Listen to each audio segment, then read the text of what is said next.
Hello and welcome to Liverpool versus everybody. I was trying my hardest to hold out till Friday to do like a pre-match build-up kind of show. But as usual, I get these alerts of somebody's comments, and I'm a firm believer in everybody, sharing their opinion. I do it all the time, and you shouldn't be knocked for that. But there are a lot of interesting opinions that I just wanted to come on here and not necessarily respond to, just speak my opinion about it as well.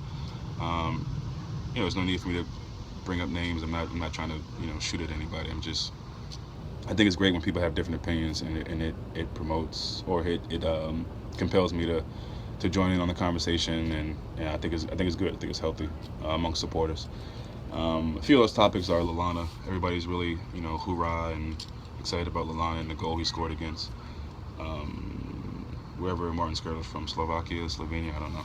I don't care really, but I don't know what. Listen, if he's able to translate that to Liverpool and that gives him some confidence, that's amazing. But if not, what are we talking about it for? I mean, I don't get, So yeah, if you want to be optimistic, yes, hopefully that transfers over. But I got to see it first. I think Lallana has definitely improved, and that's a good thing, especially under Klopp. I really, really love him in the midfield. He's really, really working hard in the press and off the ball. Still holding the ball a little too much in possession. Still trying to do these little flicks and things like that. But most of the time he does that, he can get out of trouble, to be fair. But a lot of times he does lose the ball. And, I just think he can subtract some of that from his game. Some of it's a little unnecessary. But yeah, I'm not ready to celebrate that. I just, if the transfer's over, great. And we know Lallana has that in his locker. If you think back to the Norwich game, which was one of the great games to watch, but also one of the most stressful as well. That game almost looked like it was going to be a draw, and then he came through with that goal and clocked the glasses and everything.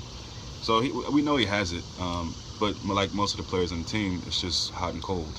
When is he going to show that consistently? You never know. So what you do know is you'll get hard work from the line, and that's great. But the goal scoring and more consistent play is something that I'm hoping to see from him. Um, so speaking of consistency, there was another guy who left a comment about it, and from what I read, how I took it was I had brought up some comment about us being inconsistent, and I think the guy replied about me only saying that because of the Burnley game, which is nonsense. We've been inconsistent. It has nothing to do with Burnley necessarily. I mean, that's just one example. Um, and people will say things about arguably, not even arguably, we definitely have the hardest first five on a schedule of any team. But that's what you got. You got to just play. You got to play well, and you got to get points from those games. You can say all day how Man U, Chelsea, and City are playing easy teams, but they're winning those games as well, and that's what you do against teams that you're supposed to win. You beat them. The teams you're supposed to beat, you beat them. You saw Man U struggle with Hull City. I think Hull City gave them a really, really good fight, good game, but they came out on top. They found a way to win, and that's what good teams are going to do. So you look back on this, we really probably would have, could have, and should have been sitting with 9 points, like Man U, like City, like Chelsea, but we're not, and it's because of inconsistency. A team like Burnley should never, home, away, or wherever, neutral field, they should never be able to dominate us like that. And I don't mean percentage, because we did shit with that. I think we had 80 to 90% of the ball, but what does that mean if you can't score with it? If you can't stop the other team from scoring. So they dominated us in the sense of when they had their chances, they scored.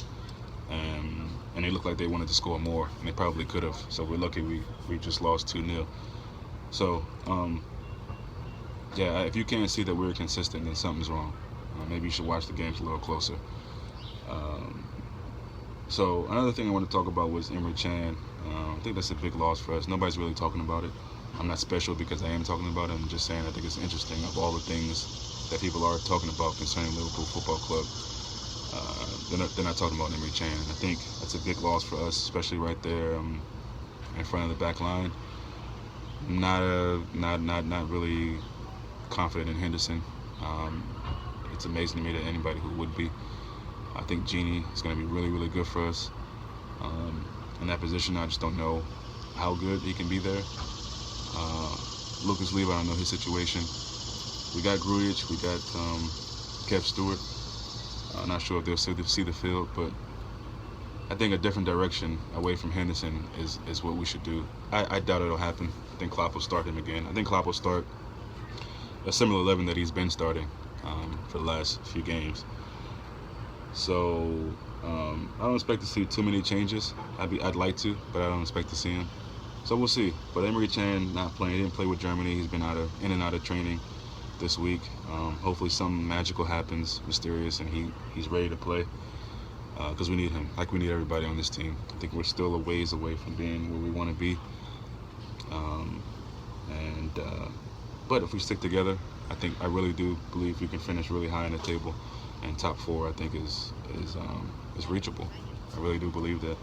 So, Robbie Fowler came out speaking about Sturridge, and look, at this point, if he didn't realize, Klopp's going to do what he wants to do. You know, especially when it comes to how he thinks this team should be run, what players should play. A lot of times he makes decisions and we have no idea why he's making them, but he is the manager, and I don't care who you are, Robbie Fowler, Jamie Carragher, it doesn't matter. Whatever you say has no, Klopp is not gonna, necessarily take heed of these things and say, oh, these famous Liverpool players said this, maybe I should do it. No, he's gonna do what he wants to do, and hopefully they pay dividends, his choices. We'll see. It's been mixed, in my opinion. Now, mixed is probably putting it nicely, but I'll leave it at that up until this point. But we'll see. We'll see. I definitely don't want us to be relying on one player. And I think as a season, fortunately, but kind of unfortunately, Mane has come on strong and probably hit the ground running faster than most of you even thought. And a lot of people are still shocked, and the whole live up to his fee and all that type of thing. I'm not about that. It takes some time for some people. Like I said, Mane is a special case. He's hit the ground running, and that's great. But at the same time, he's so far ahead, I think, of other players that it does seem like we're relying on him. Coutinho started the season well against Arsenal in terms of goal scoring. That's great, but he's not going to give you consistency every game.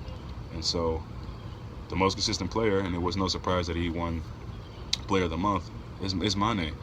And Mane could have a game with no goals and still be so influential to the squad. Playing back on D. I've been watching that Tottenham game way too much during this international break. But it's the only thing interesting to watch for me. And you can see, and sometimes you thought, is he playing fullback or is Klein playing fullback? He came back so many times to save Klein's ass. Whether it was just blocking the ball out of bounds or clearing the ball at the box. And that's just, you love that in a player who, his main thing for the team is getting forward, getting in the box, crossing balls in, scoring, putting pressure on the defense. So for him to come back and play defense like that, it's just beautiful. And speaking of Klein, Moreno gets a lot of flack, and rightfully so. I'm not a Moreno, cheerleader or anything, but Klein is just as prone for mistakes, whether it's going forward, playing back. He looks really confused out there sometimes to me, really sloppy. So definitely a different level from Moreno, but that's another position I think we need to look at moving forward. I'm not totally confident in him. Collectively as a defense, we did look much improved against Spurs, so I look to see that, and I feel like if we do that, we'll be fine this season. If we just play together, to me that was the best performance of the 3 games. I know we won the game against Arsenal, which I think we were very fortunate again, not to concede that late. A 4th goal from them. Very, very fortunate. But the Tottenham game to me was the best game to watch. I didn't even watch the Arsenal-Liverpool game back once, and I usually watch every game back of Liverpool. But the Arsenal game just wasn't. It just made me nervous and stressed the whole game. And yeah, it was great that those periods of goal scoring, but it wasn't so great to see what happened. Towards the end there. So anyway, I think we've got a lot to look forward to this season, but unfortunately there's a lot that's going to really disappoint us. It's the usual. It's the up and down. So that's all I got for today. There's a few things that are on my mind I wanted to speak about, nothing major. And as usual, if something happens between now and the game, I may or may not come on about it and talk about it, but the next video probably will be the pre-match build-up. So till then, guys.